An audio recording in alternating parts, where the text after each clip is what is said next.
வணக்கம் அக்கா. எல்லாரும் எப்பவும் நல்லா இருக்கணும்.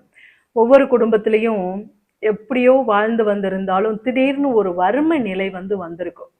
இது போய் நம்ம ஜாதகத்துல பார்த்தோம் அப்படின்னு சொன்னா உங்களுக்கு நேரம் சரியில்லை, பிள்ளைங்களுடைய நேரம் சரியில்லை, கிரக அமைப்புகள் சரியில்லை, ஏதோ ஒண்ணு சரியில்லை, இந்த பரிகாரம் பண்ணுங்க அப்படின்னு சொல்லி அனுப்புவாங்க. நம்ம நிறைய பேரை பார்த்துருக்கோம். சிலர் ஜாதகமும் போய் பார்க்க மாட்டாங்க. ஏதோ ஒரு கோவிலுக்கு போவாங்க, ஒண்ணுமே நடக்கலையே, ரொம்ப வறுமையா இருக்கே, எதெடுத்தாலும் தடையா இருக்கு, குடும்பத்துல ரொம்ப கஷ்டமா இருக்கு, சாப்பாட்டுக்கு கூட ஒரு நேரம் இல்லை அப்படின்னு சொல்லக்கூடிய தன்மை குடும்பத்துல நிலவிக்கிட்டு இருக்கு அப்படின்னு சொல்லக்கூடியவங்களுக்கு, அந்த நிலையில இருக்கக்கூடியவங்களுக்கு இந்த ஒரு பரிகாரம் சித்தர்கள் கொடுத்திருக்கக்கூடிய ஒரு அற்புத வரப்பிரசாதம்னு தான் நான் சொல்லுவேன். இந்த பரிகாரத்தை செய்து நிறைய பேரு இன்றைக்கு இந்த ஒரு கடந்த 3 மாதமாக நான் ஒரு சிலருக்கு இந்த பரிகாரத்தை செய்ய சொல்லியிருக்கேன்.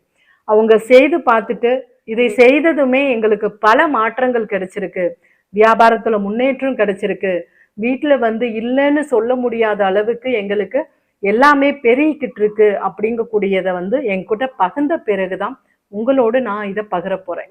இந்த ஒரு எளிய பரிகாரத்தை நாம் செய்யும் போது குடும்பத்துல வறுமை நீங்கி செல்வ செழிப்புகள் அதிகரிக்கும். நான் பல பதிவுகள் கொடுத்துருக்கேன். கடன் பிரச்சனையிலிருந்து, பண பிரச்சனையிலிருந்து, செல்வாக்கியங்களை அதிகரிக்கிறதுல இருந்து நிறைய பதிவுகள் உங்களுக்கு நான் கொடுத்துருக்கேன். அந்த பதிவுகளை எல்லாம் போய் பாருங்க. இது எல்லாமுமே தனிப்பட்ட என்னுடைய கருத்தா, ஏதோ ஒன்று சொல்றேனா அப்படின்னா இல்லை. சித்தர்களினுடைய ஏட்டில் இருக்கக்கூடிய புக்ல எழுதியிருக்கக்கூடிய அற்புதமான விஷயங்களை தான் உங்களோட நான் பகிர்ந்துட்டு இருக்கேன். அது அத்தனையுமே சித்தர்களே இது சரியா இருக்குமான்னு அவங்களே நிறைய சோதிச்ச பிறகு அது உண்மைத்தன்மை வந்த பிறகுதான் அவங்க வெளியிலேயே விட்டுருக்காங்க. அந்த மாதிரியான தாந்திரீக பரிகாரங்கள் தான் நான் நிறைய பகிர்ந்துட்டு இருக்கேன். அதன்படி நீங்க நடக்கும்போது உங்களுடைய குடும்பம் கஷ்ட சூழல்ல இருந்து மாறி, கடன்கள்ல இருந்து மாறி நிறைந்த ஒரு ஆனந்தமான வாழ்க்கையை வாழ முடியும்.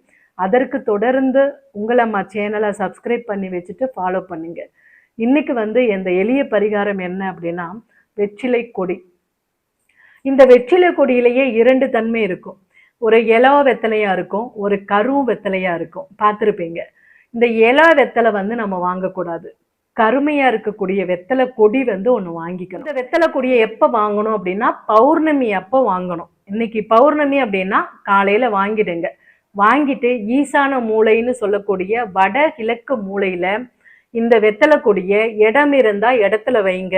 அப்படி இல்லைன்னா தொட்டியில வச்சுட்டு, தொட்டியில அந்த கொடி வைக்கிறதுக்கு முன்னாடி 5 நாணயம், அது 10 ரூபாயா இருந்தாலும் சரி, 5 ரூபாயா இருந்தாலும் சரி, 5 நாணயங்களை போட்டு அதற்கு மேல் அந்த வெத்தலை கொடியை நட்டு வைக்கணும். பௌர்ணமி அன்று ஈசானிய மூலை, அதாவது வடகிழக்கு மூலையில இந்த தொட்டியா இருந்தாலும் சரி, இல்லை இடமா இருந்தாலும் சரி, நாணயம் 5 நாணயம் வச்சு அந்த வெத்தலை கொடியை மூடிட்டு மஞ்சள் குங்குமம் போட்டு பத்தி பொருத்தி சாம்பிராணி காமிச்சு தொட்டு வணங்கிடுங்க. ஒவ்வொரு பௌர்ணமிக்கும் அதே போல நாணயம் போடக்கூடாது, மஞ்சள் குங்குமம் போட்டு பத்தி சூடம் தூபாரதனை காமிச்சு நம்ம வழிபாடு பண்ணணும். இவ்வளவுதான் விஷயம். இந்த ஒரு பரிகாரம் வீட்டில் இருக்கக்கூடிய வறுமைகளை அகற்றி பண பெருக்கை அதிகரித்து வீட்டில் செல்வ செழிப்பை 100% கொடுக்கும். இந்த ஒரு எளிமையான பரிகாரத்தை செஞ்சு பாருங்க. குடும்பத்தோடு நிம்மதியா, ஆனந்தமா, மகிழ்ச்சியா வாழணும் என்ற அருளாசியோடு விடைபெற்றுக்கிறேன். நன்றி, வணக்கம்.